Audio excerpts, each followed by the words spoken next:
No, dude. Welcome to Rick's Corner. Today I have a guest who's got a long history behind him, and I read his bio the other day, and I was so overwhelmed by it that I thought there's so much to talk about. We're going to try to fit it all in a shorter period of time, but whatever it takes, it takes. But I'm really happy to have Aaron Williamson with me. He's got a history in the Marines as an actor, as a stuntman, as a trainer of all the superstars on TV and film, and he's got a story to tell. I think it's very, very interesting because I don't meet people like this all the time, and I want to share it with you guys on the show. Awesome. That was a nice intro. I appreciate it. That was great. So, Aaron, when I read your bio, let's start a little bit about, you were a skinny kid. Skinny. My kneecap was bigger than my quad. Seriously? Yep. But what inspired you to make these changes? I saw that your mom was 16 when she had you, Mm-hmm.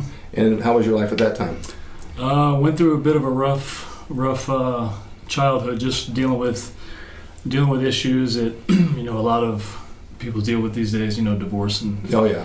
But I didn't go to the greatest school, got into trouble, went down the wrong road. Drugs, yeah, the whole 9 yards. But the Marine Corps is where everything kind of molded me into the fitness journey. Yeah, I can understand so that. Kind of dabbling throughout high school. I touched the weights a little bit, but not enough to make a difference to my physique. Yeah, nothing. No results. Well, in the Marines, you must have filled out a little bit just because of the exercise and the food. Oh, the Marines, yeah. I lost weight actually going into boot camp, which was kind of surprising. I came out thin as a rail. I was a little bit heavier in high school. I lost, a lot of the baby fat, but I deployed to Japan, and that's kind of where I got bit by the bug. Did you? Yeah. By reading the magazines?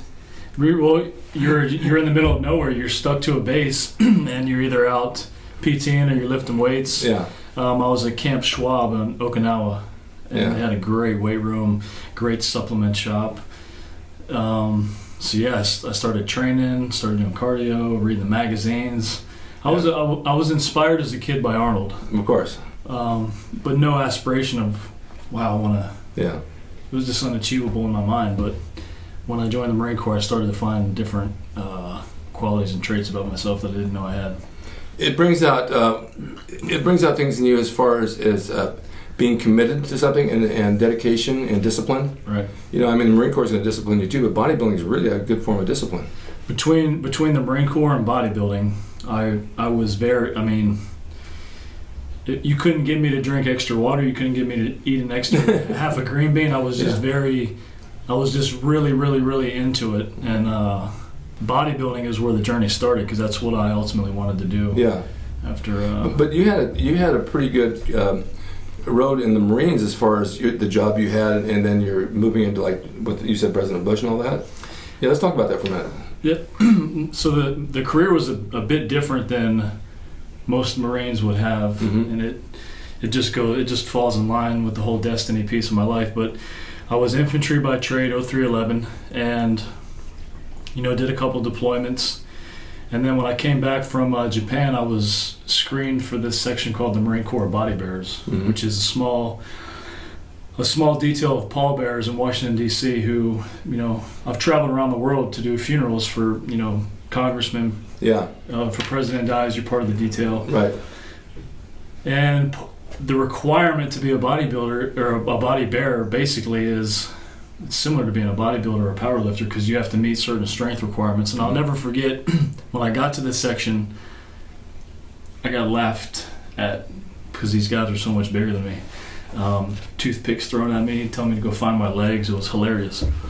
But it was very motivating because these guys took the job so seriously, and it's the last vision of the family's going to see of a loved one being buried. So right. I trained and ate and had alarms set where I'd get up at 2 a.m. and drink shakes and eat until I got sick just to kind of help put weight on. Yeah. And that was the inception of this new path that I was on. I ended up becoming the section leader, did hundreds and hundreds of funerals, and became actually re-enlisted there, and then fell into another screening process for General Pace, who was the vice chairman of the Joint Chiefs of Staff at the time. Mm-hmm. That's the picture you have with him. That's the picture I have with him. Yeah, and he was being with him was an extremely humbling experience because he made history as a Marine being the first vice chairman, being the first chairman, and I had to go through a lot of training, protective services training to be on his detail. Oh, sure. But to be this little kid, back in Daytona Beach, Florida, who had no direction, was in trouble, almost died in 7th grade from overdosing on drugs, it was surreal to now be at the White House with a top secret clearance, rubbing elbows with some of the... That's amazing. Yeah, it's indescribable. That's amazing. Yeah, I'm sure that, it's like, it is surreal that something like that would happen, but that was the path intended for you to take. Right. That's your journey. That was my journey. And then when you got out, what did you do after that? I had a couple different options to go over to Iraq as a contractor, as part of a security company, doing the, being a shooter, mm-hmm. or the route I took was this new technology program, this new technology, biometrics, fingerprint, iris scan. Mm-hmm.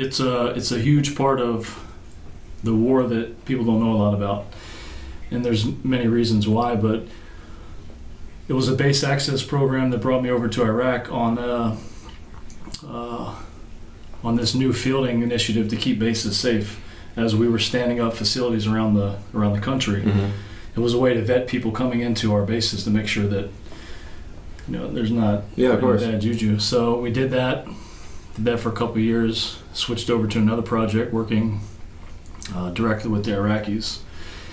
And I became the liaison for the government of Iraq and the U.S. So it was a huge responsibility. And the goal was to help them stand up their own biometrics capabilities. God, that's a job. That is a job. Because the infrastructure in Iraq is horrible. So, and also once people started to catch on what we were doing, we became a target. Yeah, of course. So that was kind of where things led.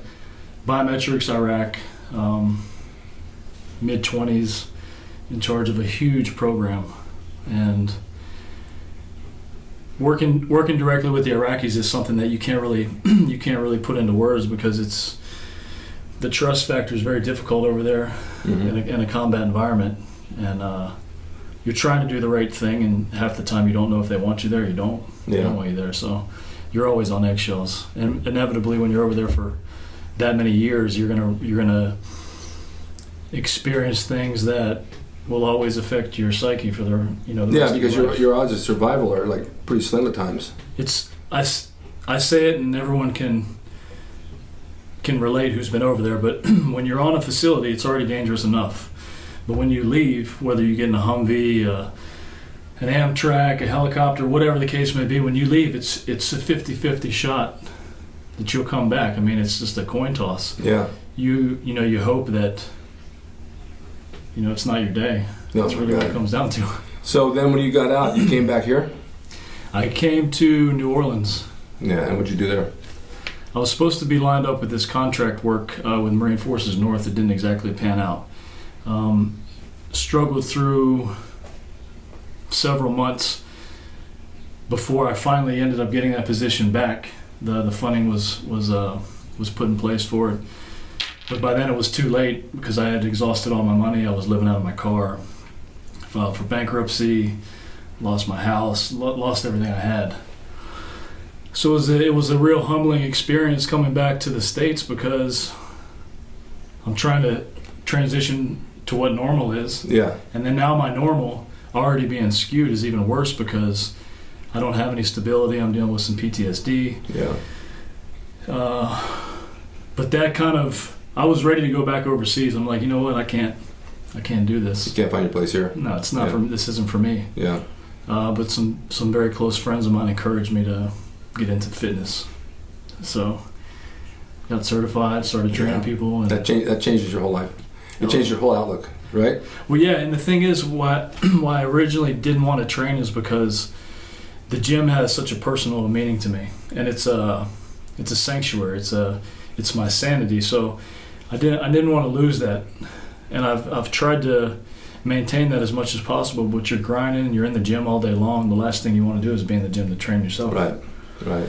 So it took a little bit to get used to that, but at the same time, it opened up a completely new door for me, which was when, I met an actor who walked in within months of me making this new leap of faith Right. to train, and then it was like, wow. I want to talk about that, but I want to say one thing first. Yeah. The gym does become your sanctuary.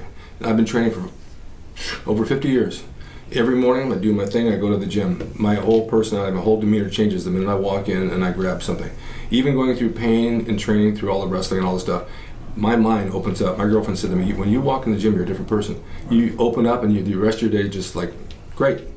And if I don't do that, my day just stays about the same. Cranky. It's really weird, but it does change your mind. Yeah. You know, whether you train hard that day or whatever you do, your brain just says you're doing the right thing, and it opens up your mind to anything that comes along, and you can accept anything. It just changes everything. Yeah.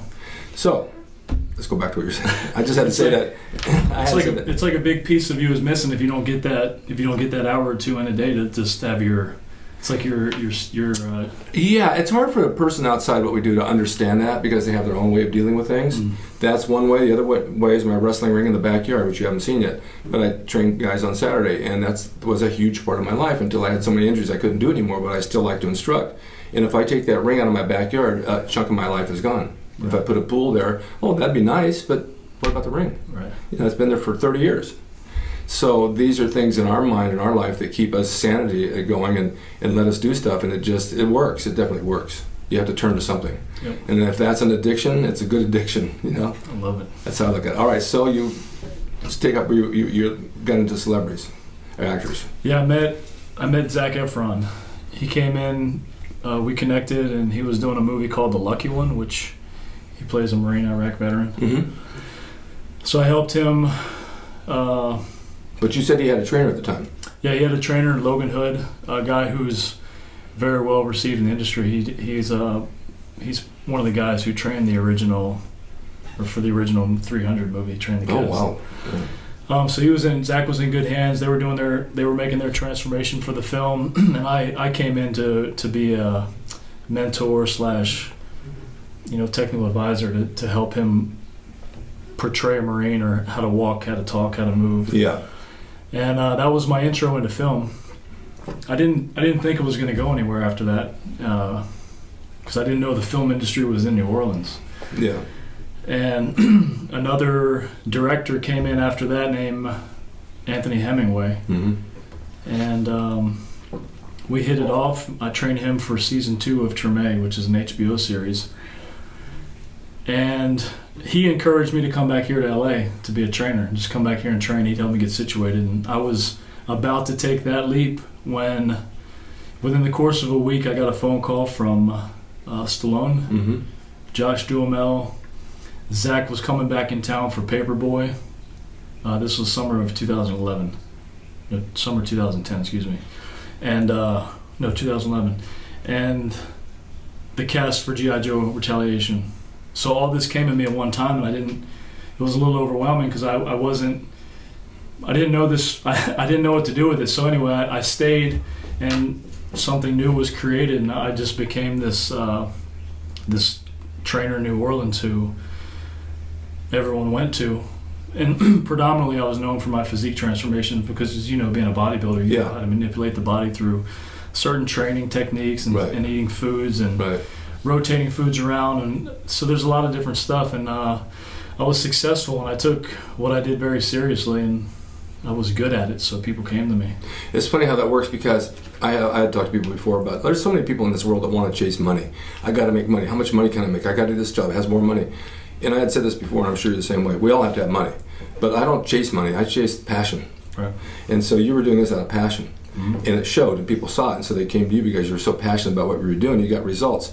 This is how life works. Yeah. With whatever you do, if you have the passion, whatever it is, and people say, oh, I want this more than anything, they really don't unless they have the passion to do it, because they'll stop along the way. Like people come here, I'm going to try acting for 2 years. Yeah. You can't try it for 2 years. You have to make it a life commitment. Yeah. Wrestling a life commitment, bodybuilding a life commitment, and then everything works out.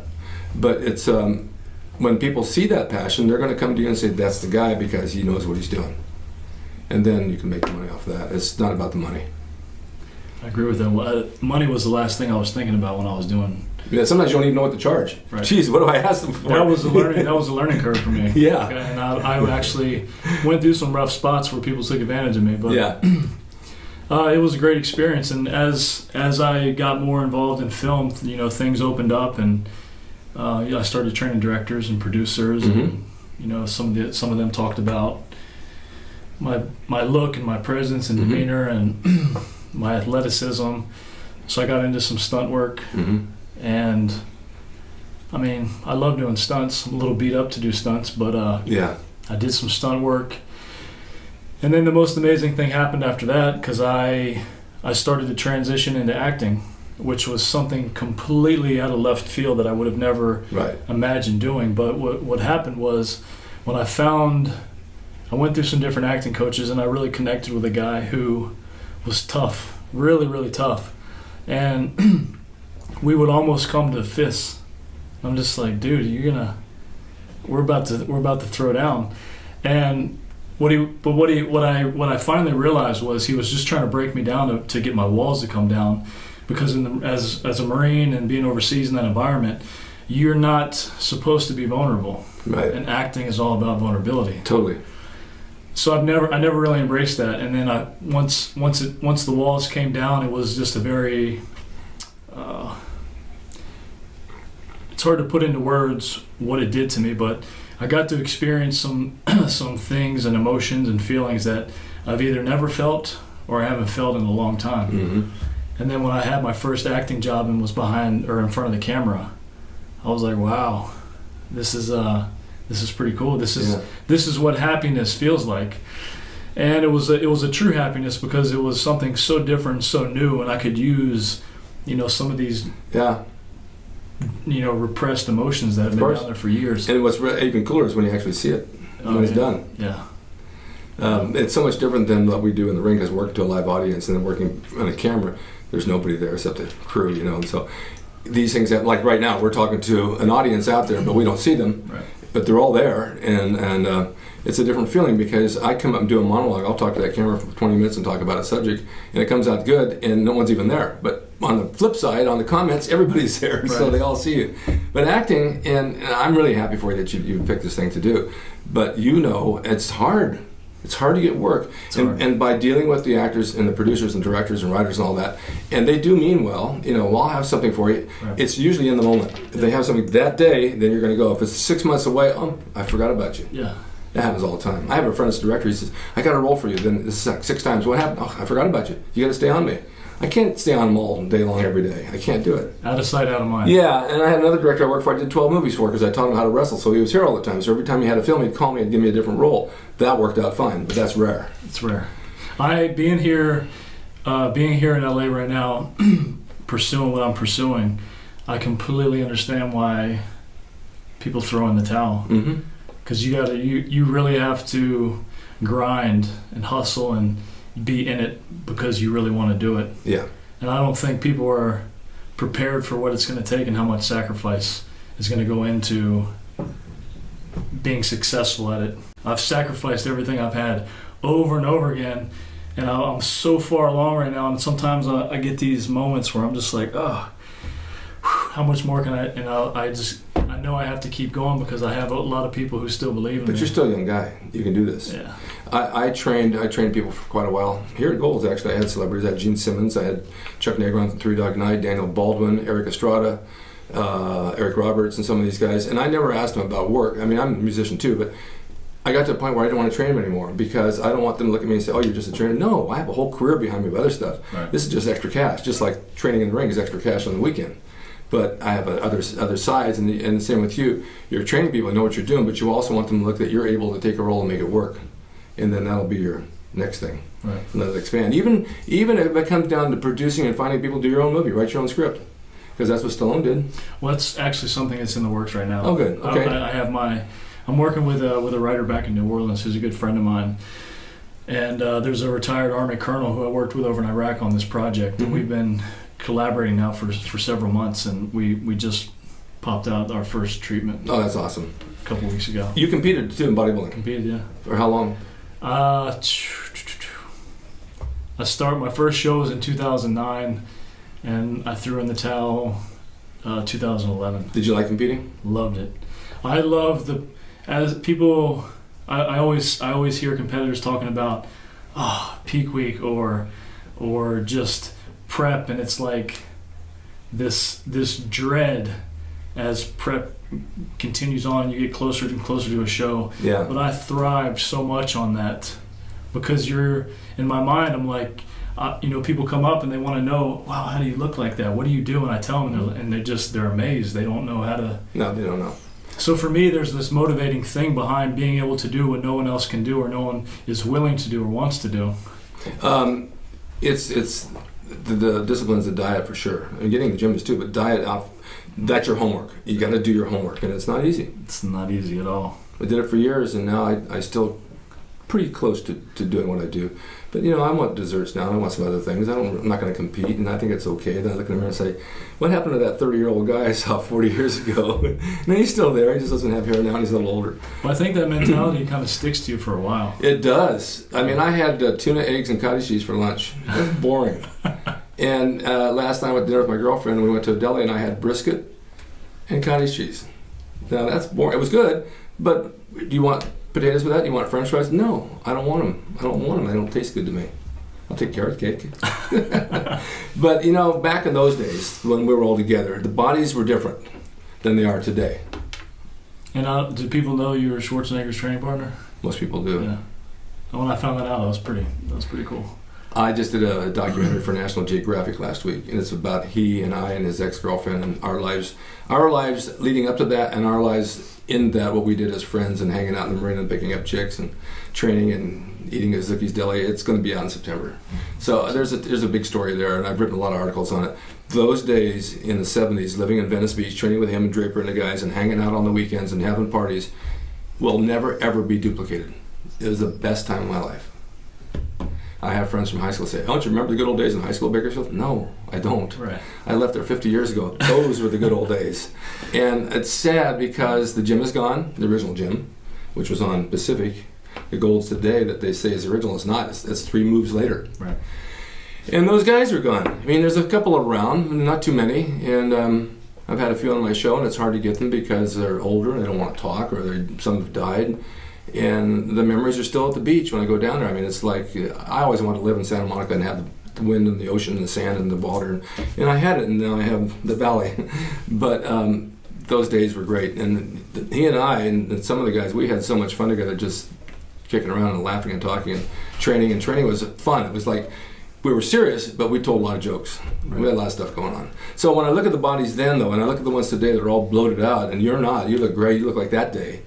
I can appreciate what you've done because it's that kind of a body is what's appealing to people, right? Yeah, that was that's the body I wanted, Schwarzenegger. Yeah.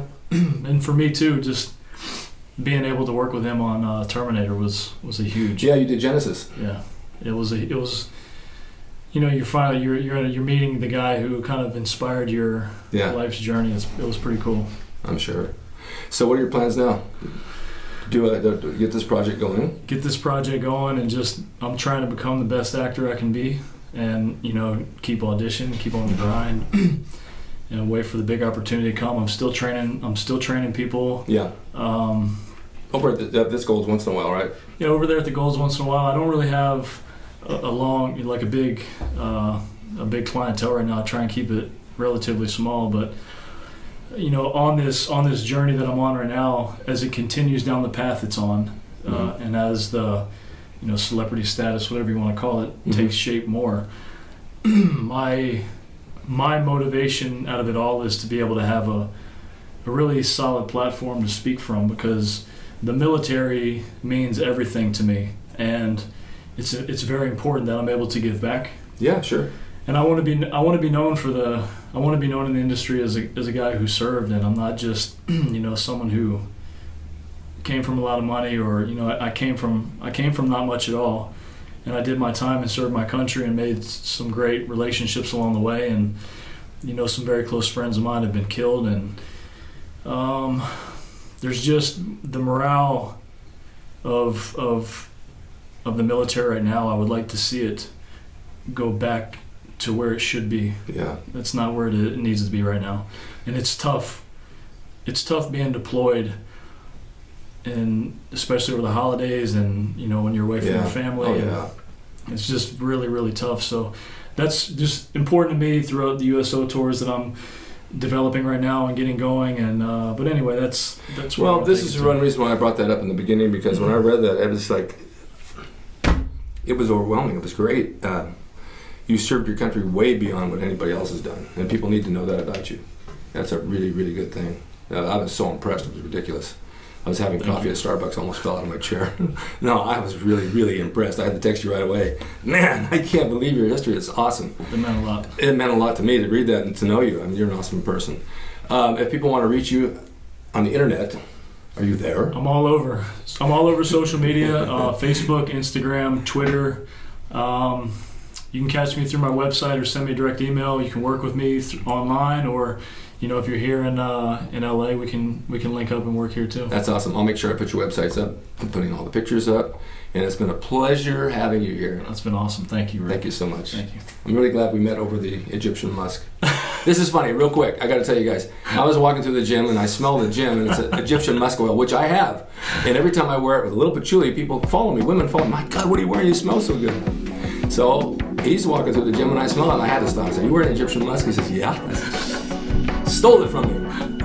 It's a secret. No one knows what it is, but everyone loves the smell. No one knows. And like I said, you mix a little patchouli with it, even better. So I don't know if I want you to try that. Also, if you guys want to subscribe and get these firsthand, just be sure to subscribe to my channel, and you'll be able to notify what we have.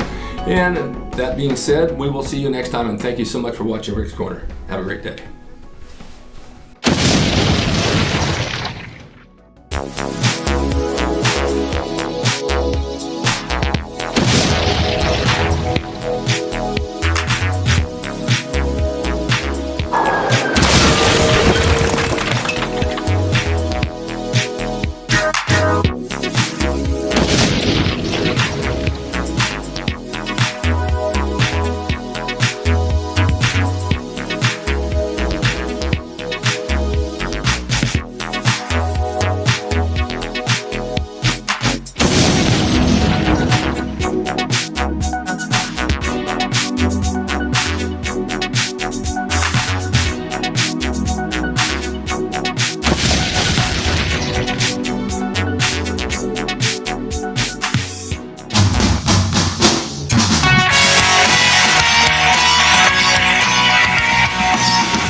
It's rickdrasin.com. He is the equalizer, baby. See you next time.